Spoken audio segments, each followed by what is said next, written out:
Breaking news చూస్తున్నాం. BRS నేత తన 25 ఏళ్ల సుదీర్ఘ ప్రస్థానాన్ని పూర్తి చేసుకుని 26వ వసంతంలోకి అడుగు పెడుతుంది. బీఆర్ఎస్ 2001 ఏప్రిల్ 27న కేసీఆర్ ఎగరవేసిన గులాబీ జెండా తెలంగాణ రాష్ట్ర సాధన లక్ష్యంగా మొదలై నేడు రజతోత్సవ వేడుకలకు చేరుకుంది.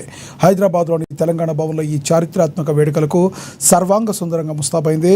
రాష్ట్ర వ్యాప్తంగా పల్లె నుండి పట్టణం దాకా ఊరూరా జెండా పండుగ నిర్వహించాలని పార్టీ వర్కింగ్ ప్రెసిడెంట్ కేటీఆర్ పిలుపునిచ్చారు. మధ్యాహ్నం తెలంగాణ భవన్లో పార్టీ అధినేత కేసీఆర్ అధ్యక్షతన కీలక సమావేశం జరగనుంది. రాబోయే కీలక పోరాటాలకు దిశానిర్దేశం చేయనున్నారు.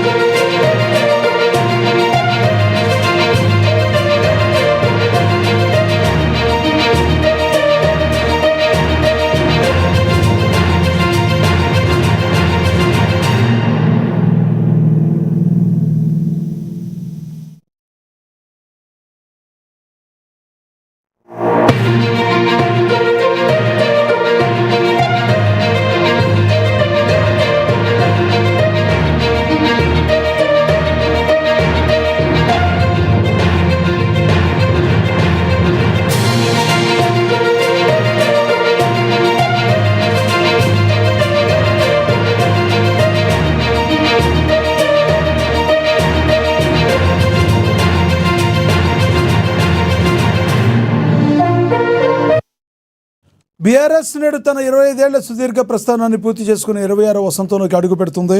2001 ఏప్రిల్ 27న కేసీఆర్ ఎగరేసిన గులాబీ జెండా తెలంగాణ రాష్ట్ర సాధన లక్ష్యంగా మొదలై నేడు రజతోత్సవ వేడుకలకు చేరుకుంది. హైదరాబాద్లోని తెలంగాణ భవన్ ఈ చారిత్రాత్మక వేడుకలకు సర్వాంగ సుందరంగా ముస్తాబవుతుంది. రాష్ట్ర వ్యాప్తంగా పల్లె నుండి పట్టణం దాకా ఊరూరా జెండా పండుగ నిర్వహించాలని పార్టీ వర్కింగ్ ప్రెసిడెంట్ కేటీఆర్ పిలుపునిచ్చారు. మధ్యాహ్నం తెలంగాణ భవన్లో పార్టీ అధినేత కేసీఆర్ అధ్యక్షతన కీలక సమావేశం జరగనుంది. రాబోయే రాజకీయ పోరాటాలకు దిశానిర్దేశం చేయనున్నారు.